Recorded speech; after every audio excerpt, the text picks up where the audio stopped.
Hey, you watched that new that Penguin show? I heard it's pretty good. Nah, I heard Reasonable Doubt was the new show I should be watching, man. I think I'm gonna check that out, man. You seen that one yet? Reasonable Doubt, like Reasonable Doubt. Not like the Jay-Z album, but apparently there's a show on Hulu called Reasonable Doubt that somebody told me I should be watching. Okay, all right. Yeah, yeah. Does it come on? Does it come on Sunday afternoons? Because I watch it. I mean, you can kind of watch it whenever, but my Sunday afternoon is about to be free as far as watching whatever I want to watch. Whatever's on TV. Whatever's on TV, whatever is entertaining, because I don't know how much longer I'm going to be able to do this to myself and my mental health, and I don't like the show, like the title of the show says. I don't know anymore. I just don't know anymore, man. Yeah. Yeah. What are we even talking about? I think we have a football team. I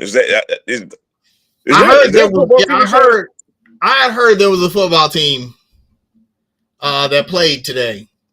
And was it UNC Charlotte? I mean, I saw one. I saw people in uniforms that had like cats on the helmets. Because it looked like a college team. I thought UNC Charlotte might have played yesterday instead of today. Nah, yeah. Am I getting mixed up? I don't know. Yes. How was Ian Thomas sitting? I can't even ask that question anymore because I'm looking at just cut everybody. Why is anybody on this damn team anymore? Yes, we need to start covering Charlotte FC because I'm about to go do a crash course on MLS. Same. And we need to learn about MLS soccer real quick, man, so we can have a winning team to cover on this damn show every week, man. By the way, they won last night. They did, yeah. I mean, they look good. So, I mean, thanks, David Tepper. Thanks. First playoff game, November 1st, by the way. First match, November 1st. Playoff match.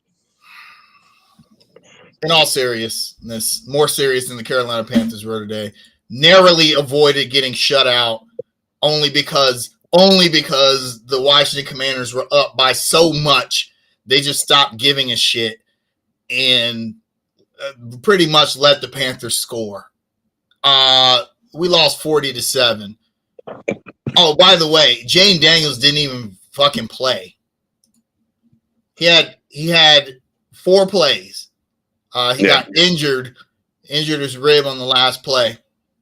And Marcus Mariota came in and carved the Panthers up for 18 for 23, 205 yards, 9 yards per attempt, 2 touchdowns with 132 passer rating. Marcus Mariota. Oh, but hold on. We got Andy Dalton. Yeah. Let's see. 44 passer rating for today. So Marcus Mariota's passer rating was almost damn near 90 points better than Andy Dalton's today. See, I know, but I don't get it. Because everyone said, okay, the defense is bad, but our offense is going to be okay. They were saying that last week and the week before and the week before that. The offense is going to be fine if the defense would just play better. Kaza. Well, I'm pretty sure the score was 0-0 when Andy Dalton just handed the ball to someone on the other team. Because that's what I saw. With my eyes, that's what I saw. Like, here's the ball. You want this? Miles Sanders didn't want it. Let me ask you a real question. I want you to think about this. Remember after the Oakland, I'm still calling them Oakland. Remember after the Raiders game? Raiders. Oh, yeah. Yeah, remember, ready to throw the parade. Yeah. But specifically, what did your co-host say about Andy Dalton after that game? What did he say? I just repeat it. I mean, you said Andy Dalton wasn't that good, and once teams got the film on him, Hey, the proof is in the pudding. So Bryce Young had 2 really bad weeks at quarterback. Week 1 against the Saints, he looked terrible, and he looked bad against the Chargers, right? Right. So we bring Andy Dalton in, and boy, do we look like world beats, the worst team in the league, right? The team that is somehow worse than us, right? So Right. Since then, like Andy Dalton's had 3 straight bad weeks. 3 straight, right? He looked Right. the worst he's looked today. He looked bad last week. He looked mediocre the week before, and he was serviceable the week before that. So how many bad weeks we're going to give him? We only gave Bryce 2 bad weeks, and you're out of here, buddy. Yeah, right. So we're going to ride now. We're just going to ride Andy Dalton to the end of the season? Yeah, you're the first, and you're the first overall pick, and we're already just throwing you away. But we're going to ride it out with Andy Dalton. I mean, seriously, man, how much sense does that make at this point? I don't see. Okay, we'll get to the defense because they were garbage too, but I don't see any difference in the offense anymore. I just don't. It's hard to blame. It's hard to blame the defense when the offense essentially put you in a 7-0 hole. Let me make this. Let me clear this up for you, Kaza. They both suck. Let's be clear about that. Both sides of the ball are absolute travesty. And if you can't tell by now, I am fully back on just play Bryce for the rest of the year. I'm fully back on that train because why the hell not at this point? You understand? And we've been banging this drum for the last 3 or 4 years, and I think we're seeing it all over again. This offense is still dysfunctional. It is still dysfunctional. Even after improving the offensive line, it is still dysfunctional. Let me give you an example. The second pick Andy Dalton threw, actually, I'm not going to put that all on Andy Dalton because that receiver, whoever he was, ran a route that Andy Dalton was not. It looks like there was some miscommunication on that route. You understand what I'm saying? So that just speaks to the dysfunction that we still know of this Carolina Panthers offense. Yeah, sorry, I'm having camera problems today, but I'm gonna.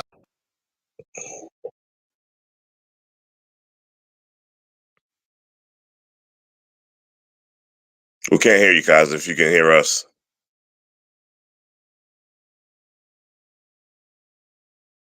Yeah, even under construction is not professional today because why should we be? Because this damn football team isn't.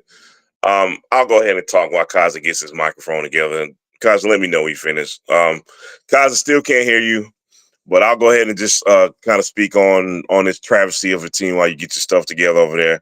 But like I've been saying, I think we got it back now. Yeah, we're good. We're good. All right, we're good. Okay, go ahead, bro. No, I was just gonna say, miscommunications on offense, receivers running their wrong routes, the play calling, that's on Canales. I mean, you go forward on a big 4th down in the other team's territory, and you run the most vanilla damn play you can think of. Right up they know that Chuba Hubbard is the only person on our offense worth a damn. And you're not gonna run a read option with Andy Dalton. Stop it. Yeah. Sorry, if Jaden Daniels hadn't gone out, it would have got ugly. Man, it was already ugly. 70-7. Yeah. I mean, I don't. Marcus Mariota looked like he was back in Oregon today. So I mean, the last few weeks, everyone was telling us, "Hey, it's the injuries on defense. It's the injuries." Okay, I'll buy that. Whatever. I don't even care. I'll concede that it's the injuries. Okay, what about offense? There's no excuse for the offense. Adam Thielen being gone is not going to have that type of effect on this offense. No, absolutely not. Adam Thielen is 142 years old. Right. No. I mean, don't get me wrong. We'll welcome him back with open arms when he does come back, but not. If Israel has a job next year, and this is the most controversial thing I'll say on this show. Go ahead. I hire. Say that one more time. I said if Ezra Rivera has a job next season, it's a DEI hire. Damn. Damn, we're going. That's what I mean. Right? I mean, I'm trying to cut the man some sort of slack, man. I mean, why? Yeah, there's nobody in this organization that deserves a modicum of slack. You could maybe give Bryce Young a little bit, but the fans aren't even giving him that because he just came into this shit show. And, you know, next year, he's probably going to be on like his 5th head coach. Yeah. 6th offensive play caller, 5th offensive play caller. Right. You know what's really sad, and not to cut you off, and I'm sorry about that, but you know what's really sad? I think me and you both wouldn't even be surprised if Canales is going, hell, within this season or definitely in the offseason. That wouldn't even surprise us at this point. No, it wouldn't. I thought about it today. I was like Canales might be gone mid-season, mainly because he was brought in to do really something very specific. Okay, yeah. You got to make Bryce Young work. Right. And he hasn't done that. He hasn't even really tried. And we've said this before on the show. Okay, so Bryce Young doesn't have the physical tools to be an elite NFL quarterback, right? So you have to coach around that. I mean, what did Nick Saban do at Alabama? Right? I mean, like there was like usually players who are good in college are good because they're the biggest, the fastest, the strongest, right? Yeah, right. Bryce Young was not the biggest, fastest, and strongest in college. He was the smartest. And something Nick Saban did made him an elite college quarterback. What's the difference? You're trying to tell me the difference in the NFL is that his offensive line is taller, which they're not actually? So I'm going to say, you know, Canales, instead of saying, what can I do to get the most out of Bryce Young? How do I create these lanes for him to be able to see down the field? How do I roll him? He didn't do any of that. Instead, it was like, this ain't going to work. Andy, get in here. Andy's like, yeah, I'm ready to go. I'm ready to just sit in the pocket and watch my guys not get open and watch the O-line not block for me. I'm ready for that, right? And here we are. Teams got 3 weeks of film, and they're like, oh, really? That's what y'all got for us? Yeah, I'll tell you why that's a good point on 2 accounts, man. Number one, because the Cardinals don't seem to be struggling with that. And I know people are going to be like, well, Kyler Murray, man, he's stronger and he's faster, blah, blah, blah. Kyler Murray is still my height. So if we're talking about the issue of height, yeah, it's the same damn thing. And the Cardinals somehow figured it out. And on the second account, hey, Kaza, I'm holding up that picture again. It's over my bed. I'm looking at that picture. You know who I'm talking about. Mr. Trzynski, I don't know where you are in the world, man, but Rob Chud. But Chud. Yeah, but the reason I bring him up because he had a quarterback who had deficiencies, who worked around the deficiencies, who did not have an ego to say, oh, well, you're going to fit into what we do instead of us catering to your deficiencies. And I just don't think that's happening here with Bryce Young, obviously. Yeah, I like, here's the thing. A lot of fans are saying, well, you got to, you got to give Dave Canales time to build. Him and Dan Morgan got to work together. They got to build the team. They got to build their identity. I don't disagree with that. Actually. Right. Theoretically, it sounds great. Sounds great. But, I mean, the Panthers have regressed since last season, right? So, usually with a new coach, when you bring in a new coach to a shit organization, you see some kind of progression in some area. Right. Not everything, but there's like something. Even, it pains me to say this, but even with Matt Rule, at one point under Matt Rule, we had a top 10 defense. Right. And Matt Rule even said, hey, I'm going to build the defense first. The offense is going to suck. Give me some time. Ultimately, college shit did him in, but at least he had that. What I don't see anything. There's no area of the Carolina Panthers that I'm thinking, okay, We look better than we did last year. Right, because we look better than we did last year. Maybe the running game. I'll give the running game. And they did say during the broadcast that Dave Canales has said he wants that to be the identity of the team. Right. Running the football, in the trenches, all the stuff that coaches say. Yeah. So I'll give them that. The running game has actually looked pretty good, right? They went out and got Lewis and Hunt. Chuba Hubbard has looked pretty good running the football. So there's that. And that's where it stops because everything else looks significantly worse than last year. I mean, you go out and you get Deontay Johnson and everything. I'm not going to say everything, but most of the things they did on paper with the offense, it excited us, right? Hey, you go get Deontay Johnson, hey, you draft Xavier Legette, and on paper, it's like, oh man, it feels like, we're heading in the right direction. But then you lose Luvu on defense, who, hey, sent us his, he sent his regards today. You know what I mean? Strong. Boy, that hurt. Right. So, and it just goes back to that argument about, the offense and the defense being in sync because you lost so much on defense. And yes, if we're being sensible, the injuries do matter if we choose to be sensible about that. So, you have a defense who can't keep anybody off the damn field, especially on third down. I don't know what our ranking is on third down efficiency defensively. It's got to be towards the bottom. It was today. It was 26th in the league. I don't know what it is after today. Again, like I said, towards the bottom. So you got a defense who can't keep the offense off the field. So now you have your offense who's constantly playing catch-up mode, who's constantly throwing the football when they were quote unquote built to be a running team. So the synchronicity is way off, so to speak. By the way, if I see one more damn jet sweep, one more. One more. Oh boy. Just please show me one more jet sweep so y'all can see me on the news at Bank of America Stadium acting wild. And Kazi, one more thing to say about today. We're doing a lot of analysis on off-season stuff and what could have went wrong. But one thing we're missing. One thing we can really say. Sometimes it's okay to just admit that the other team is just better. The Commanders are a better football team. It's that simple because you can throw everything we said out of the window going off the first Panthers possession. There's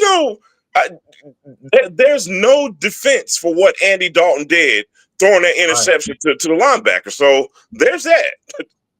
Yeah, I just don't. I don't know. That's why I named this episode "We Don't Know Anymore." I don't know anymore. I don't know what else to say.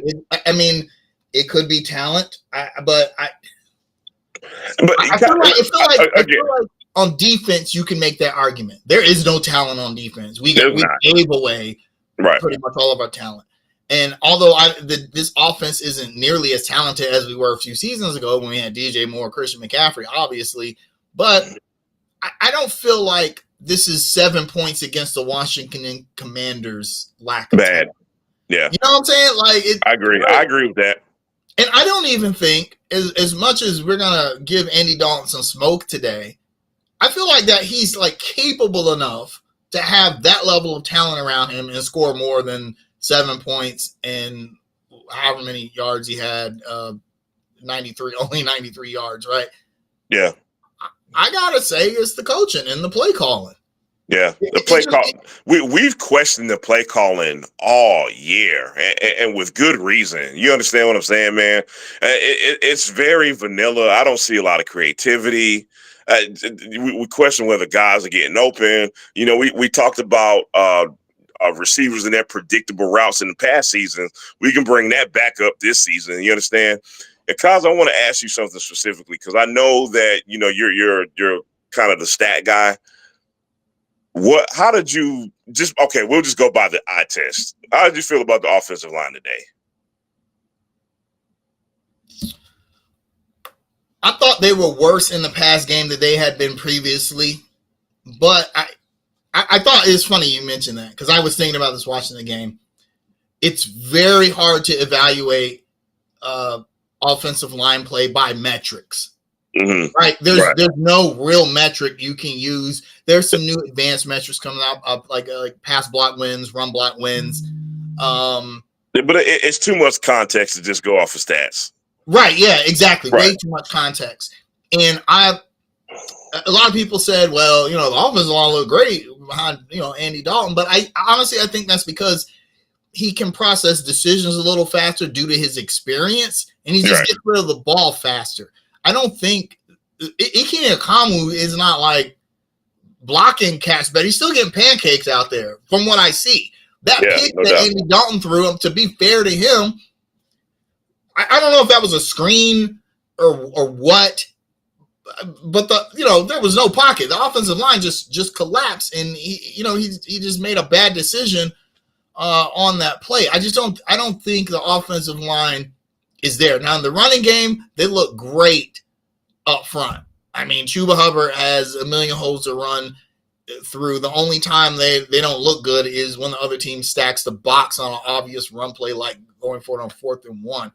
But I just don't feel like the offensive line is doing as good a job of blocking as the stats make it appear to be. Now, Andy Dalton was only sacked twice today, but I think he was under a lot more pressure than you would think, than it would appear, and that might be why he didn't have a good performance today. But then again, we said that about Bryce Young, and everyone said no,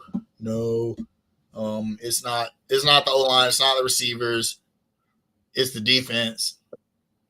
I don't know anymore. I want to highlight this comment by Brandon because I think we don't talk about this enough. We've made plenty of mention about Canales and the play calling, and he's the guy that was supposed to quote unquote fix Bryce and the offense. But Brandon, I could not agree more, man. I really wish we would go back to just a traditional old OC. You know what I mean? Let the coach be the coach. Let your OC do the play calling. Hell, who the hell is the OC? But I couldn't agree more with that point, especially in this situation, man. Like, Canales should focus on everything else that is wrong with this team instead of play calling, which is questionable, to be nice about it. So, yeah, Insane Gaming, new here. Thanks for joining the show, brother. Thanks for joining, man. He says, why do you say play calling? To me, I don't see any uniqueness in the plays that the Carolina Panthers run. I mean, like we said earlier, you drafted Xavier Legette, one of the best wide receivers in college football. Why are you running him on a jet sweep every week? Right? Have we broken one of those jet sweeps yet? No. For anything? Right. Like, what are you doing there? And also, Dave Canales was the offensive coordinator for the Tampa Bay Buccaneers last season, in which they were the 25th or 26th ranked offense in the league. To me, this is the chickens coming home to roost. This is what you get when you hire the offensive coordinator of one of the worst offenses in the league, right? And especially since he's allowed to call his own plays, essentially. This is what you get, right? Yeah. I don't see any. We talked about this with Bryce Young, and other sports pundits have said this. You got to roll Bryce out. You got to find ways to have your O-line create passing lanes for him, because there are times that he won't be able to see over a 6'5" lineman. So, but we hadn't seen any of that. We didn't see any of that the first 2 weeks with Bryce Young, and what we've seen with Andy Dalton honestly looks kind of vanilla. Yeah, but in a wrong way. And plus, like, I think coaches should go on 4th down more often. The analytics bear that out. So I'm not mad at him for making those decisions. Yeah, but you gotta do better than that as far as the play call goes. You gotta do better than that. Last week we saw it would have been a lot closer game if we score on that 4th and goal, but you just run it right up the middle. And here's the thing: like, the other teams, they're not afraid of Andy Dalton. Okay, those days are over. They're gonna put everybody in the box and dare you to run. And I know Chuba Hubbard's been having a great season. You spent all his money on offensive linemen, but that's just not going to work in the NFL. It's 4th and goal. You're going to run it right up the middle with Chuba Hubbard. I just don't. I don't see it, man. I don't see it. I'm laughing at Jim's comment, man. Absolutely, man. Because too Yeah. much vanilla. But Brandon, while we're here, let's go here while we're here, and because I want to specifically ask everyone this question. All right, look, man. If you're at the point where you feel like Bryce is not it, I'm not here to argue with you anymore. I'm probably going that route myself. But here's my question, Brandon, and to you, Kaz, and anybody else. Is there anyone coming out in this draft where you say, you know what, the Panthers are going to finally get off the quarterback hamster wheel? Because that's what I'm ultimately afraid of. I'm afraid that we go QB in the draft, and it's like, oh, hell, we're back on this hamster wheel again, because I've said that so many times in the past 2 seasons. The Teddy Bridgewater and the Sam Darnold and the Baker Mayfield and the Bryce Young, like, it's time to get off the damn wheel. So is there any quarterback out there that you say that guy's going to be it? We don't have to worry about quarterback for the next 10 plus years if we go get this guy. Is there anybody out there, UC fans, Kaza, did you feel like that'd be it? If I was gonna take a chance, it would probably be on Cam Ward. I think he's a dynamic enough player to where he could impact the Carolina Panthers. I don't think Cam Ward as a college player is as good as a college quarterback as Bryce Young was. Right. But we're seeing that doesn't matter. Yeah, I think sometimes those dynamic style quarterbacks can do well in the NFL. And Cam Ward is looking like he's having a pretty good season. Having said that, I want to go back like 2 years, me and you. Yeah. When the Carolina Panthers made the blockbuster trade of the decade and essentially traded everyone, cheerleaders, me, you, DJ Moore, everybody, to move up to get the number 1 pick. And what did we say during that show? I'll finish the statement for you. We said, if this ain't the guy, if this ain't Hall of Fame jacket caliber quarterback, this trade is an abject failure. Absolutely. And we felt like neither Bryce Young or CJ Stroud was going to be that guy. We just didn't see it, right? And neither of those. Now, CJ Stroud is obviously having a better career than Bryce Young, but he's not like, I don't think he's a franchise savior. I think the Texans are good because they have a good front office, they have a good coaching staff, right? They have a great infrastructure. Now, yeah, I'll say this about CJ Stroud. Look, man, he's obviously having a decent career, but the jury's still out as far as is this guy like, Hall of Fame caliber QB. I'm just not there with him yet, but they obviously have a great infrastructure to do good things in the future. That's all I'm saying about CJ Stroud. This is, I feel like we say this every year about both the Panthers and the Hornets, but man, is this draft maybe the most important draft of the last 10 years for the Carolina Panthers? Because you're going to get, this is a more important draft than when you drafted Bryce Young, because you got to find a way to make amends for that miss. And there are a lot of talented players coming out in this year's draft on both sides of the ball, and the Carolina Panthers have a ton of holes they need to fill. Where do they go? Kaza, let me depress you real quick, and let me depress every other Charlotte sports fan in the chat right now. Remember when the Bobcats went 7-90 or whatever the hell it was? I remember, yeah. And everybody was like, hey, man, this is a really important draft. They got to get this one right. And then who do we get? Michael Kidd-Gilchrist. Who is serviceable at best. Here's my point. The Panthers cannot do that. They can't afford to go get an MKG of the NFL. You have to hit. There's no doubt about it. Matter of fact, it is going to have a worse effect if they go out and get an MKG, so to speak. Y'all know what I'm getting at. Because here's what I'm getting at, man. When the Bobcats did that to put a Band-Aid on a bloody franchise, they had to go out and spend money on an Al Jefferson just to move up to decent NBA team. And at the time, we all enjoyed it, right? Hey, we're in the playoffs. We got a decent team. They're fun. But what happened was it was this cycle of mediocrity that we couldn't get out of. You understand what I'm saying? The Panthers cannot do that because the NFL doesn't work that way. You don't just go and spend money on one guy that changes your entire team around. You have to fill holes in the NFL. You understand what I'm saying? There's not 15 roster spots here. There's 60 or whatever it is. Right. So you have to go fill these holes properly, and you have to draft the right guys. Yeah, I wonder if the Panthers just make a safe pick this year. Kaiser, sorry, let me cut you off. No, sir, it can't be safe. If you go for the risky pick, like Cam Ward. Cam Ward is a risky pick. He's a quarterback, right? Yeah. A dynamic kind of player. He could be, boom or bust, right?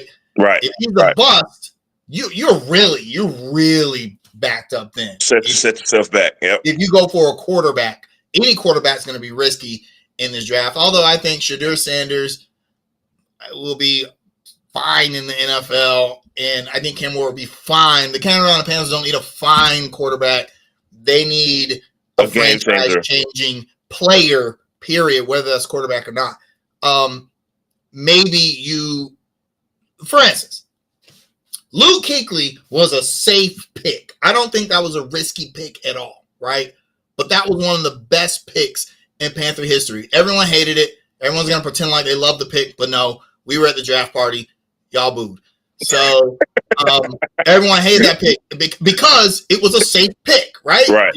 At that point, Luke Kuechly is just a guy that gets a lot of tackles. So what? Well, okay, he's one of the best players, like literally in the history of the league, right? Ever. Yeah. So sometimes you can go safe and get an impact player. Like I would give up everyone on this team for a Luke Kuechly. Like literally, there's nobody on this team, right? If they were like, look, you can have this Luke Kuechly player come out of college, I'd be like, y'all gone, right? So the Panthers can make a safe pick, I think, and be okay. But to your point, they do kind of got to swing for the fences here. They got. Yeah, man. It's that critical. It's just like we can't afford to be set back any longer. Like I was talking to a buddy of mine. He was like, well, this rebuild is going to take 2-3 more years. Dude, we've been rebuilding for 7 years. Like, I thought about this. This is the longest the Carolina Panthers have been like bad. Stuck in the mud. Yeah. Because if we go all the way back 30 years ago, those of you remember, they went 7-9 the first season as an expansion team, and then go to the NFC Championship the very next season, and we've been spoiled ever since. 6 years after that, we're in a Super Bowl, and then it's been like winning season, losing season, winning season, losing season. Playoffs, division championship, Super Bowl, losing season, winning season. But you know what I'm saying? But never has there been a period where it's like 6 years of like, oh my God. Yeah. It just feels like we're entering like Cleveland Browns of the 90s territory, man. You know what I mean? Yeah. Boy. It feels like we're entering that hopeless realm of, damn, are we even going to sniff being decent or getting into the playoffs? And maybe that sounds cynical, and maybe I'm sounding like overly dramatic fan, but damn, how much hope have we had in the last 7 seasons? Yeah, I don't. And there's been no progress, none. It's been a straight flat line. None. So who do y'all want at quarterback currently? I don't see why you wouldn't just put Bryce Young back in the starting lineup. And that's probably why Andy Dalton was so curt during his press conference just now. Because it wouldn't surprise me. Canales, one of them half the game, was like, hey, dog, you're going to be with the scout team next week, right? Because at this point, why not? Right. Okay, so you could make the argument, well, Andy Dalton gives you a better chance to win. And I wouldn't disagree with that, although there's not like, we ain't been winning with him, right? But yeah, it's not like there's some wide gap at this point, man. Right. So I'll buy that. But winning right now is not the Carolina Panthers' priority. They're not going to make the playoffs. And in fact, getting close to making the playoffs is the absolute worst thing this team could do. Like, yeah, we don't have to worry. We don't have to worry about that. Yeah, right. It's like trying to salvage the season is the worst thing that they could do. So you put Bryce back out there. He's got to develop. He needs the reps. But check this out. Let's say this won't happen. But let's say you put Bryce out there and boy, he starts balling out. The Panthers start winning games. Wow, problem solved, right? Yeah, and I want to real quick shout out to Archie Berry. I kind of feel him on that. Ice Cube had a new album or new single come out a few days ago. It's terrible. It's so bad. I saw it this morning. It's so bad. I mean, I personally think that Ice Cube is one of the most underrated rappers of all time. He should be on people's GOAT lists. I actually think he's there. He's top 20 at the very least. I mean, pioneer. West Coast God. I mean, the longevity is there. All of NWA's raps. His first 4 albums were arguably all classic albums, all 5 mics. Same. I agree. However, you ride off into the sunset. You make movies now. Because I have a theory. With entertainers who, how entertainers, when they enter that realm of I've done everything and I have all the money I need, you know what I call that? I call that the rich and bored syndrome. Yeah, absolutely. Eddie Murphy is the king of I'm rich and I'm bored, because every time he gets rich and bored, he makes garbage songs and And Ice Cube is there right now, man. Yeah, we wouldn't last the season with Bryce. We're not gonna last the season this season. Well, the Hornets. Well, thank God the Hornets look decent. And look, and we all crossing our fingers even with that. You know what I mean? I'm not super excited about. I can't get super excited about anything. The only thing I'm gonna get excited about is Charlotte FC, because we have clinched a playoff spot. I'm not getting excited about the Hornets. I mean, don't get me wrong. There are some things that look really good. Don't get it twisted. But I ain't gonna sit here and predict anything. I just Charlotte sports is just I'm just gonna jump ahead to a shout at for Fox for bumping Greg Olson for Tom Brady. Like, Greg Olson is outstanding in the booth. Absolutely. Man. So, let's talk about the game just a little bit. Offensive MVP. Nobody. I'm sorry. Nobody's getting that for me. Standard. Okay, all right. He 6 catches on 6 targets for 61 yards. That's pretty good. That's pretty good. Okay, I'll concede only because Ja'Tavion Sanders may not be there. I don't know when the next time we'll get to say that name. So I'll go Ja'Tavion Sanders. He's a rookie. Yep. Okay, yeah, he wins by default. I was happy to see Jalen Coker get a catch. Yeah, same. I guess if God, man, I'm I don't understand how Xavier Leggett has only 3 targets, 2 catches for 3 yards. You know what? That's not Xavier Leggett's fault. It can't be. Can't be. I'm not giving anybody the defensive MVP. I'm sorry. I'm not. Nope. I do it. Johnny Hekker. Johnny Hekker MVP again, like always. Okay, yeah. Hekker. 5 punts. Wow, average 50 yards a punt. Yep. By the way, Washington's punter, Tress Way, punted once. So that's where we're at. That's where we're at. Okay, so next, now this is interesting. The next 3 weeks are interesting. I mean, here's why. Bryce Young will probably be the starter going into next week, right? Maybe not probably. It shouldn't shock anyone if he is, right? Everyone's calling for it. Pundits, fans at this point, except for the most ardent Bryce Young haters, right? Right. But coming up, they play the Broncos, the Saints, and the Giants. All those teams have losing records. All of them. The Saints are really banged up right now. They're really banged up. Yeah, the quarterbacks, they do not look like the Saints that hung almost 50 points on the Panthers in week 1. The Broncos aren't good. Their rookie quarterback, Bo Nix, is not looking, although he had a pretty decent game today. Or yesterday, was that yesterday they played? Thursday night. Yeah. He looked pretty decent Thursday night, but and then we play the Giants in Germany, and they're very bad, right? So if Bryce Young becomes a starting QB, and the Panthers go 3-0 during this stretch, who's to blame? Who's the credit? I don't even know. Because see, that would be the most Panther shit ever if that happens. Oh yeah, definitely. Because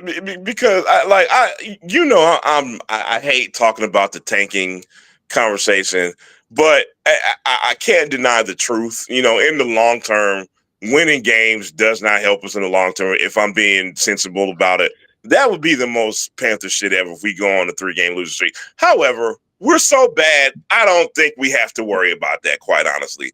Denver, as bad as they are, they look like a functional NFL team against the Saints Thursday night. Hey, I'm going to need a shower after I say this. Sean Payton is still a really good coach. You understand? Yeah. Mm-hmm. And the Broncos are trending upward. Even though they beat a very depleted Saints team, they are on an upward trend. I don't even pick us to beat them at this point, man. The Saints, I might pick us to beat the Saints only if it's the same team. When I say same team, the same beat-up roster that I saw Thursday. If they bring that same beat-up roster to Charlotte 2 weeks from Thursday, we might have a shot. I don't even think we beat the Giants. Nope, I think their defense is good enough to beat us. So at best, I see us going 1-2. At best. All right, bold prediction. If Bryce Young starts any of these games, we'll win that game. So like if he starts against the Broncos, we'll beat the Broncos. If he starts against the Saints, we win that game. If he starts against the Giants, we win that game. The only reason being is that there's not a ton of film on Bryce Young this season, except for those first 2 games.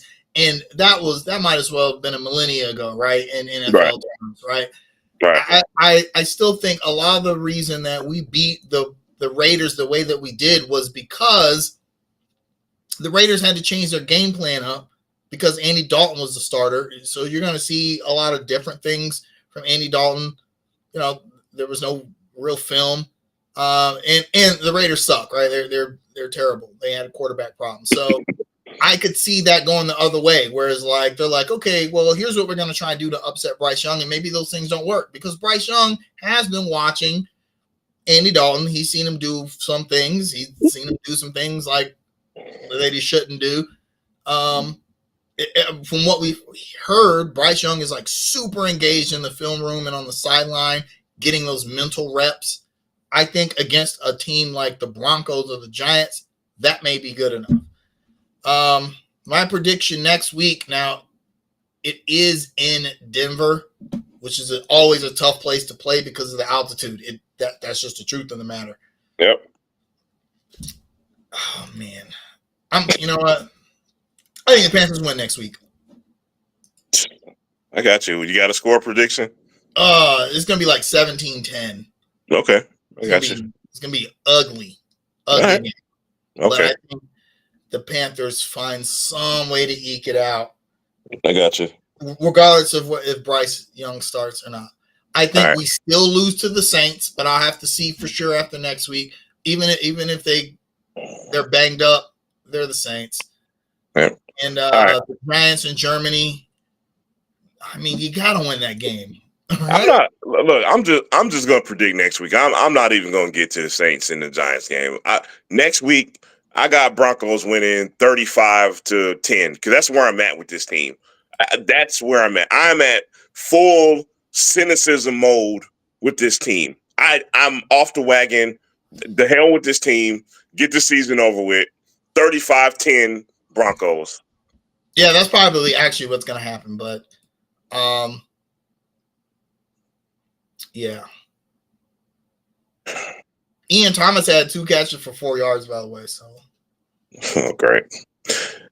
Hey, Archie, if you're still on, man, can you please put in the chat the next show that you may be going to, just so we can mix it up with something happy to talk about.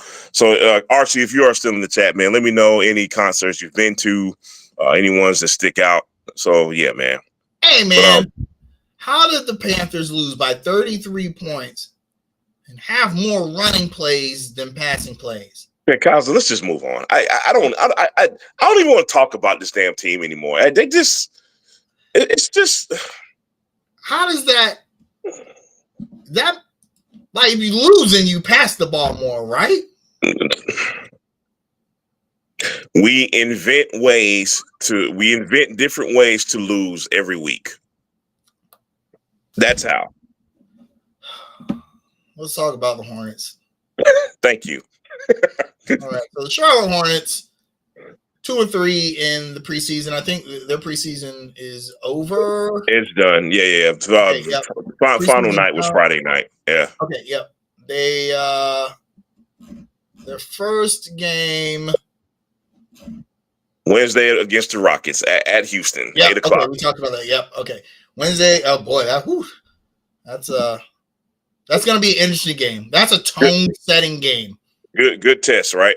Yeah, because Houston is kind of in the same situation. I agree. As the Hornets, right? I agree. Yep. Young, hungry team, kind of, coming up.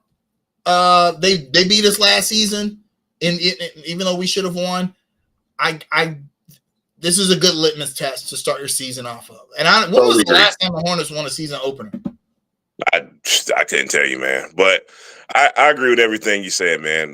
This is a great test, and knock on wood, we actually come into the game healthy. Jesus Christ! When's the last time we can say that? That's I don't know if Mark Williams is going to play. Look, it won't be perfect. Okay, at least we're 90% healthy. You know what I mean? The last, before I get to the Rockets game, the last preseason game, it was just good to see Cody Martin out there. He didn't get a ton of minutes, man, but at least he was out there playing basketball. You understand what I'm saying? Yeah. So, I mean, with that particular game, I think it's a pretty evenly matched game. We are going to miss Mark because Sengun gives us hell every time we play him, and he's going to be a fantastic player, man. Alperen Sengun, however you pronounce his name, he's going to be a good one. So I'm interested to see how Nick Richards is going to handle him. Jalen Green always gives us problems, man. But again, great litmus test. We're going to see how much his culture has changed, which is what I'm excited about this season. You know what I mean?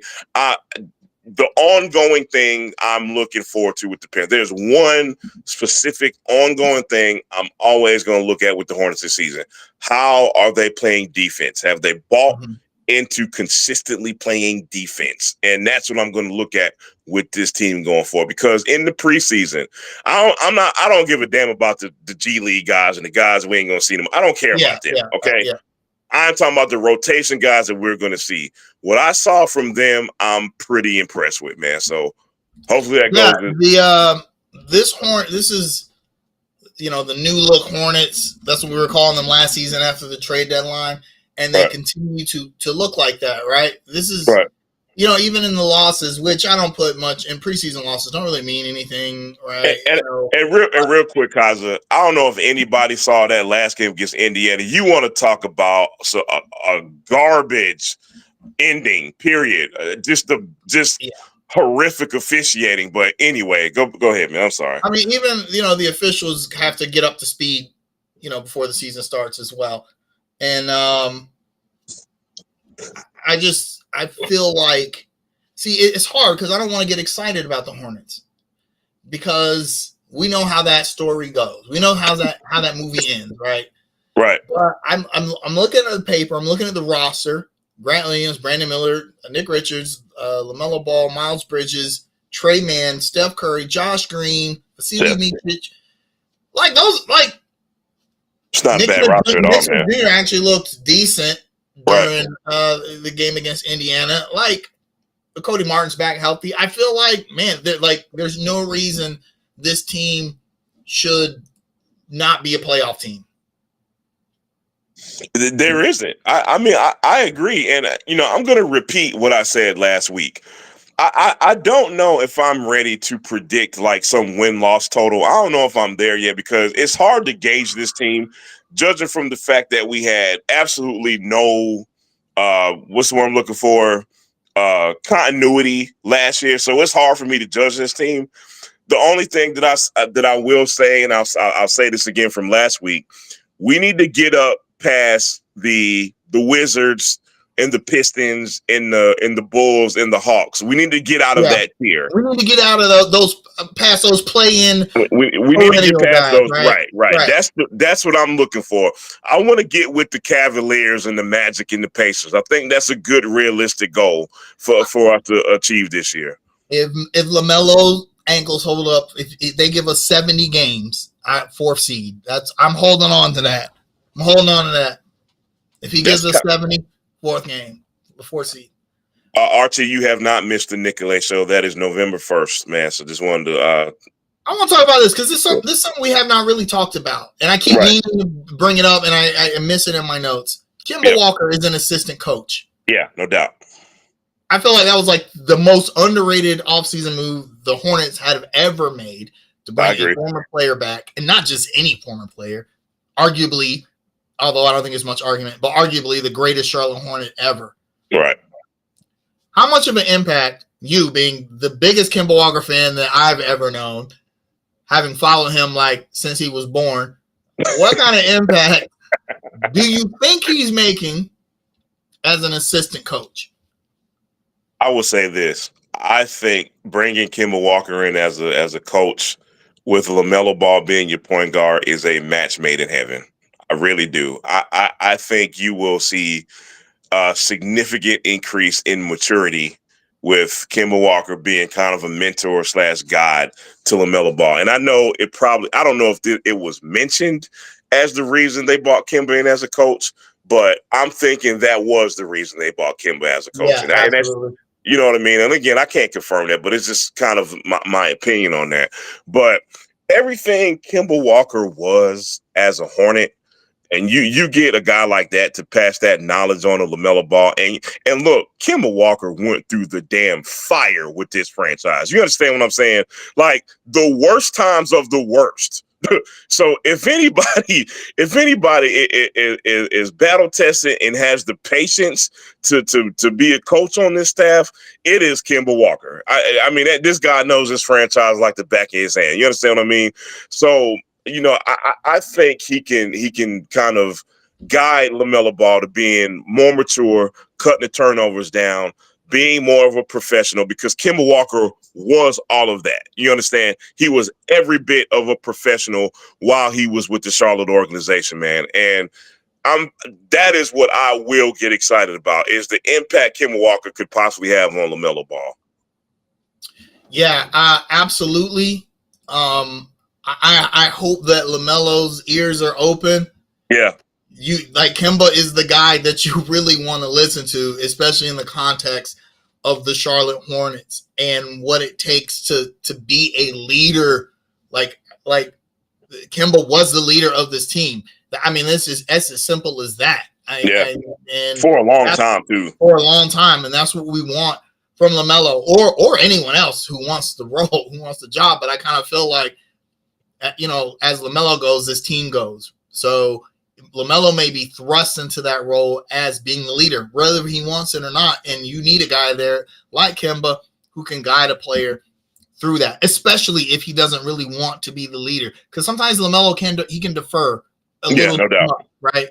And I think LaMelo would be actually totally okay with Miles Bridges or Brandon Miller being the leader, and LaMelo can just feed off them and defer. But having said that, I mean, LaMelo is the star name here, and he may end up having to be that guy, and maybe Kemba will push him to that. I think it's a great hire, man. I feel more excited about this coaching staff than any other coaching staff I wholeheartedly agree. I agree. Larry Brown, and I wasn't that excited about Larry Brown because we know how Larry Brown do. Right? So real quick about Larry Brown, I was excited, but just like you said, I knew how that story was going to end only because Larry Brown's story ends the same way everywhere he goes. You understand? And it was no different in Charlotte. But this particular franchise, I'm with you 100%, man. It feels like the pieces are there. Finally, it took long enough, but we have our core. We have our team. We have the best roster we've had in a long time. And, now we have our coach, and to bring him in as an assistant is a great move. It's very hard not to get excited about the Hornets, but we get excited about the Hornets every year, man. And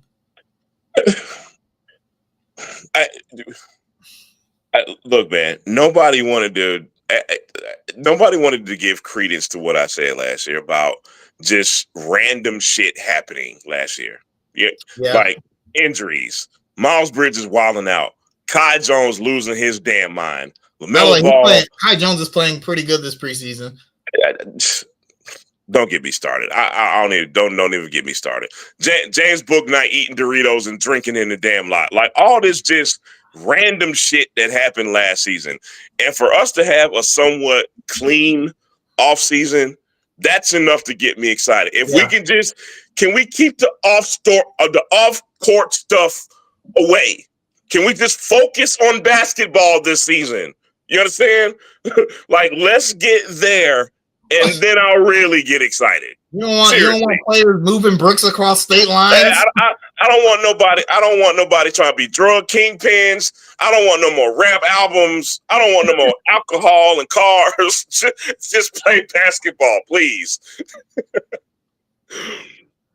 Okay, yeah. I mean, I'm excited about this Wednesday. I wish it was a home game, but this is a game I feel like the Hornets should win, but it won't be easy. Right. It won't be as easy as they think it's going to be. Right. I'm hoping they don't think it's going to be easy.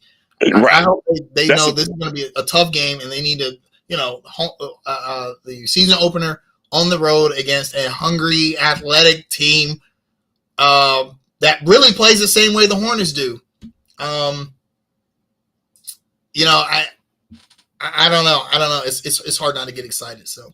Yeah, no, I mean, not to be repetitive, man, but it's such a perfect litmus test. It's like the perfect team to play for the Hornets at the stage they're in now, man. So I'm looking forward to seeing where we're at, man. We'll miss Mark Williams, man, but outside of that, they have enough to win that game. So we'll see. Yeah, and hopefully Mark Williams, and that to me that's the only sticking point of this season. Right. He was going to be an integral part of what the Hornets wanted to do this season, and him being injured, and it's not his back even, right? Like that was what concerned us the most. I don't know. We'll see. Yeah. Do you have a prediction for Wednesday's game? Oh man. Prediction. I'm going to predict the Hornets win an exciting close game. I'm going to go 117-116 Hornets. I think it's going to be an exciting game. Boy, I don't know. It's going to be an exciting close game. Yeah. It's really going to be too close to call.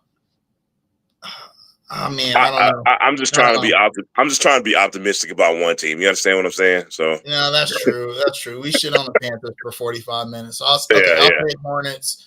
I'll say 110, 108. Yeah. All right, I got you. On free throws. Right. Okay, and this is a good comment. The Hornets win. Yeah, that next game is going to be pretty live.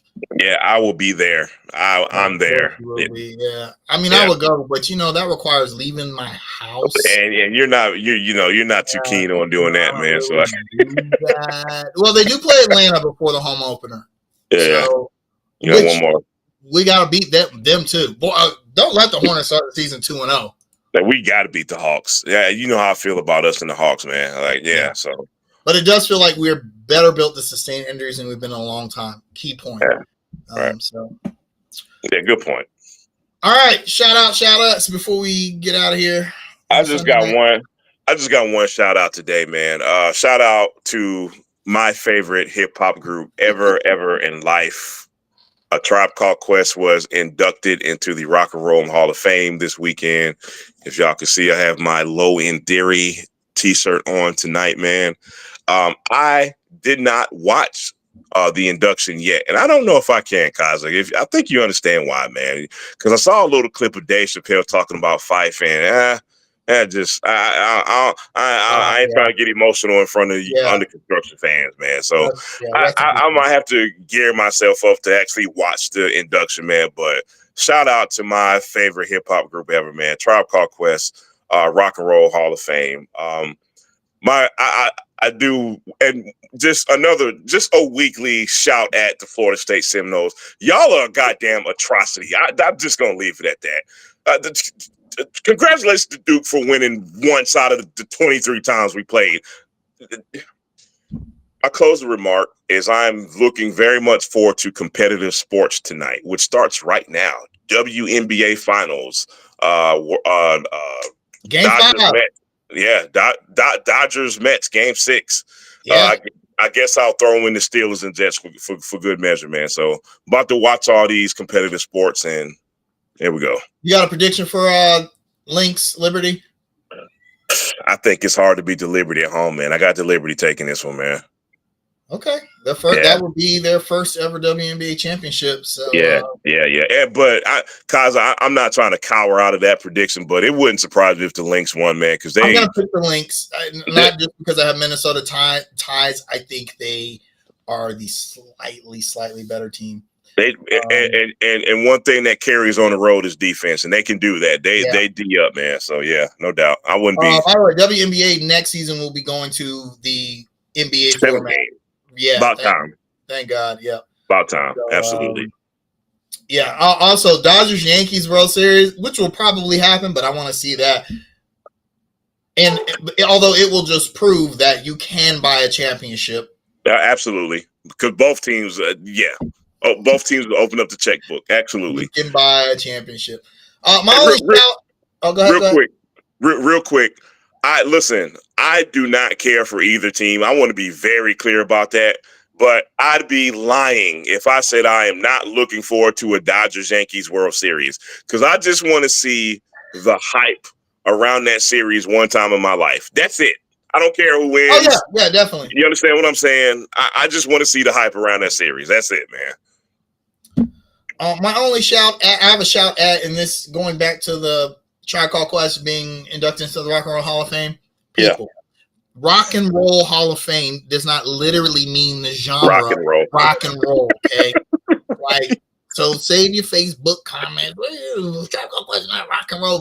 Kind of when other rap groups have been inducted into the Rock and Roll Hall of Fame, because Rock and Roll Hall of Fame is really inclusive of everything. American music is kind of what it is. So people are like, just rename it to the American Music Hall of Fame. Why? Rock and roll is more of a mindset or a zeitgeist around American music as opposed to a particular style. In fact, if you're going to say that it's a genre, rock and roll as a genre hasn't existed for like 70 years. When was the last rock and roll song that was released?